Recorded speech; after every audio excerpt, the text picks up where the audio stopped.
여러분 반갑습니다. 김종 변호사입니다. 오늘은요, 여러분들이 보험사와 보험금 소송을 하고 계신다면 적용이 가능한 경우에는 반드시 주장하셔야 되는 두 가지를 말씀드리려고 이 영상을 준비하게 되었습니다. 이건 일종의 보험금 소송에서의 필승 전략이라고도 볼 수 있는 거기 때문에요. 이 내용을 잘 들어보시고 여러분의 사건과 연관지어서 주장할 수 있다면 꼭 활용하시기를 제가 당부드리겠습니다. 첫 번째, 설명 의무 위반입니다. 우리가 나에게 매우 불리한 면책약관을 들이대면서 보험사가 보험금을 주지 않겠다라고 하는 경우가 있습니다. 그런데 나에 대해서 면책을 하는 면책약관이라고 하더라도요, 보험사는 반드시 그 약관을 나에게 교부를 하고 그리고 알아듣기 쉽게 설명을 해야 됩니다.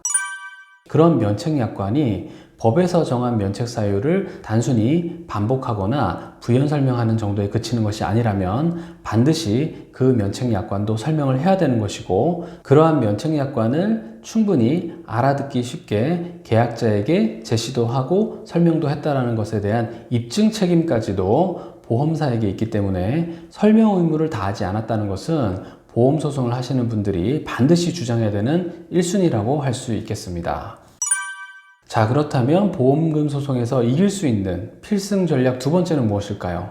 바로 약관이 불분명하게 작성이 되었을 때 작성자 불이익 원칙이 적용되어서 계약자에게 유리하게 해석되어야 된다라는 주장을 반드시 하셔야 된다는 겁니다. 실제로 이와 관련된 무수한 사례들이 나와 있습니다. 제가 약관의 작성자 불이익 원칙과 관련된 대표적인 사례 몇 가지를 또 소개하려고 하는데요. 첫 번째는 여성의 산부인과 진료와 수술에 관한 것입니다. 해당되는 분들이 있을 수 있기 때문에 한번 유심히 들어보시면 좋을 것 같습니다.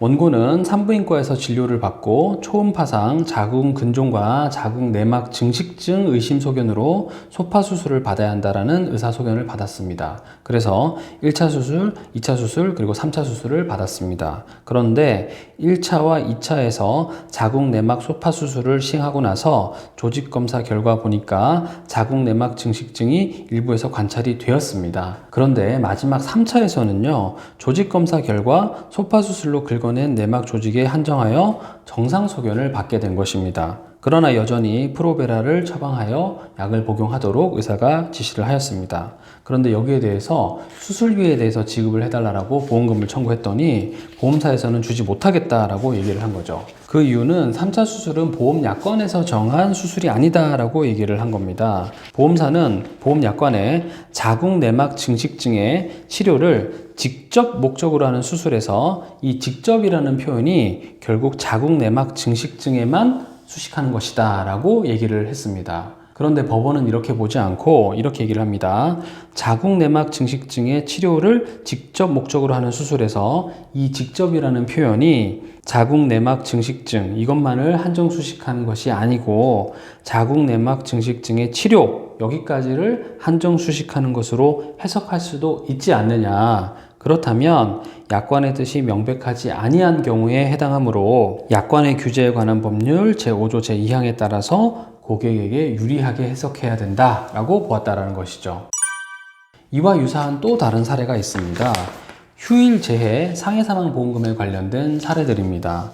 처음에는 문제가 좀 많았었는데요. 결국은 좀 정리가 된 것 같이 보입니다. 대법원에서까지 문제되거나 판단받은 것은 아닌데요. 일단 하급심에서는 보통 이렇게 보고 있는 것 같습니다.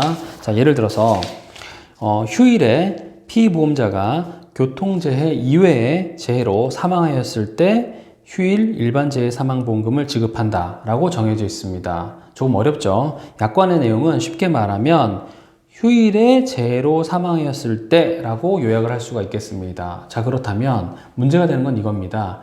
휴일이라는 단어 자체가 재해만을 수식하느냐 아니면 사망도 수식하느냐 아니면 재해, 사망 다를 수식하느냐 이게 문제가 되는 거죠. 왜 그러냐면 만약에 어떤 재해가 발생했는데 재해는 휴일에 발생을 했는데 사망은 평일에 했다면 과연 약관에서 정한 휴일 재해 사망보험금을 줘야 되느냐 말아야 되느냐 이게 문제되는 겁니다.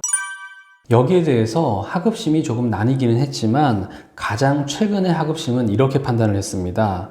피보험자가 일요일 즉 휴일에 재해 사고를 당했습니다. 그리고 나서 입원 치료를 받다가 평일인 화요일에 사망을 했습니다. 그런데 약관에 휴일에 피보험자가 교통재해 이외의 재해로 사망하였을 때 휴일 일반재해 사망보험금을 지급한다라고 정하고 있었는데, 법원은 휴일에 재해로 사망하였을 때에서 휴일이라는 표현은 재해로 사망하였을 때를 모두 수식하는 것 또는 사망만을 수식하는 것으로 해석될 여지도 있으나, 문구의 취지에 비추어서 재해만 한정 수식하는 것으로 해석할 수도 있기 때문에, 그렇다면 이때 약관의 해석상 작성자 불이익 원칙에 따라서 재해 자체가 휴일에 발생한 것이 맞다면, 비록 사망은 평일에 발생했다고 하더라도 휴일 재해 사망보험금을 지급해야 한다라고 판단을 했다는 것이죠.